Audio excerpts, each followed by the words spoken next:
Would the online safety bill, what would it mean for Twitter in the UK? Look, quite frankly, the online safety bill is a massive roadblock to Elon Musk's plan to make Twitter a free speech platform. It requires the companies to proactively monitor and censor their platforms for things that could be reasonably likely to believe are illegal.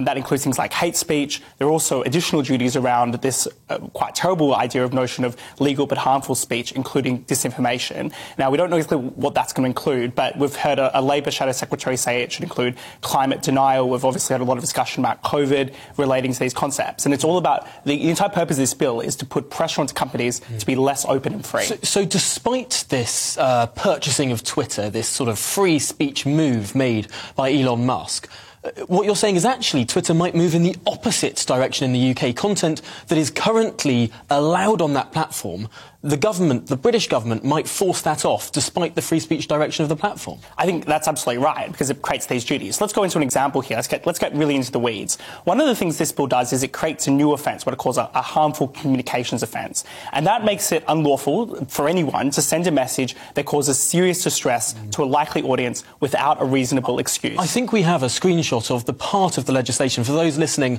for those watching on television, I should say, pointing to how the risk of harm, and harm is defined as any psychological harm as well, that risk could remove content. That's absolutely right. And then it creates a duty on the platforms that effectively lowers that threshold to anything they reasonably believe could be likely to cause serious distress. Now, what that does, in combination with the threat of massive fines for these platforms, is it basically says if you don't like what someone says, if you feel distressed, or if you're a malicious actor who wants to get some speech removed from the platform, you make a claim that this is seriously distressing you, that you want this taken off Twitter. And Twitter would be obliged, under the threat of these massive fines, under the risk of criminal sanctions if they don't do as Ofcom tells them, to take down that content. It is a recipe for censorship.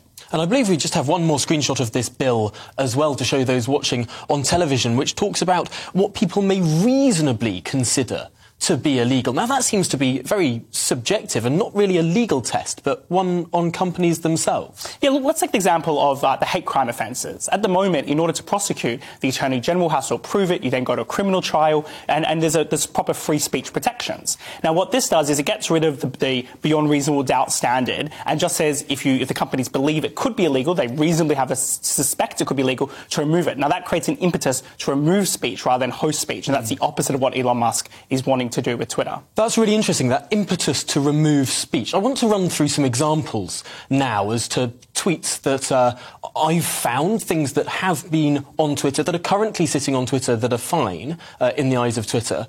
I want to ask you, would they be removed? The first one here, someone tweeting upon the purchasing of Twitter by Elon Musk, trans women aren't women.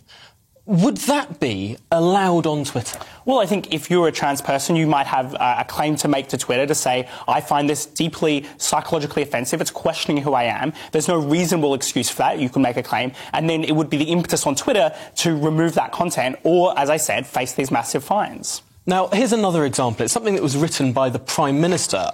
It says, it's absolutely ridiculous that people should choose to go around looking like letterboxes. Now, this was part of a wider column that the Prime Minister wrote several years ago in the Telegraph about the burqa.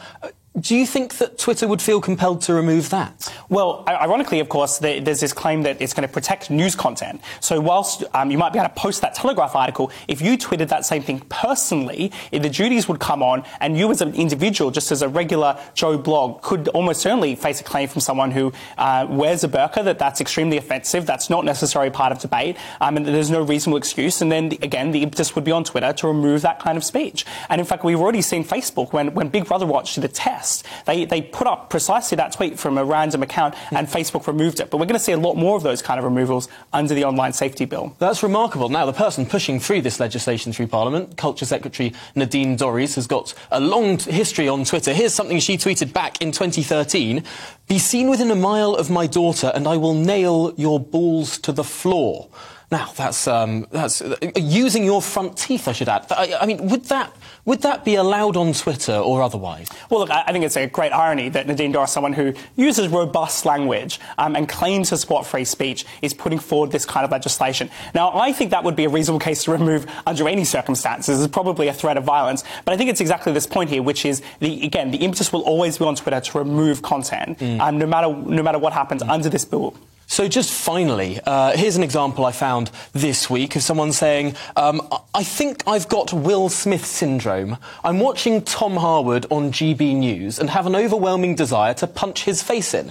Now, I don't mind that tweet being online, but would Twitter feel compelled to remove it? Well, I would say it's everyone's God-given right to criticise Tom Harwood as much as they like. Others, of course, might disagree, in particular Tom Harwood. But I think it's a question here again. It could cause you distress. In fact, what's interesting about the new communications offence, it doesn't actually have to have caused someone distress, just a likely audience distress. So even if you personally say, I don't care about that very much, again, the impetus would be on Twitter to remove the content. Now, we've only got 20 seconds left in the programme, unfortunately, but in your view, what happens then?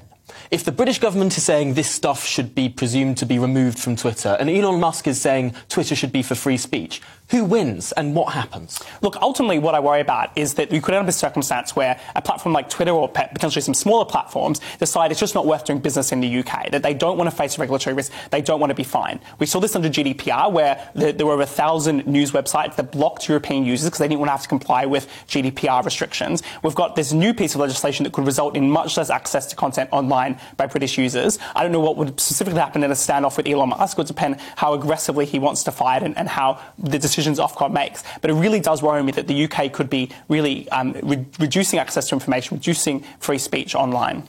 Well, it's a really fascinating issue and no doubt one that will run and run. Matthew Less, thank you so much for talking us through the weeds of that particular legislation going through Parliament at the moment.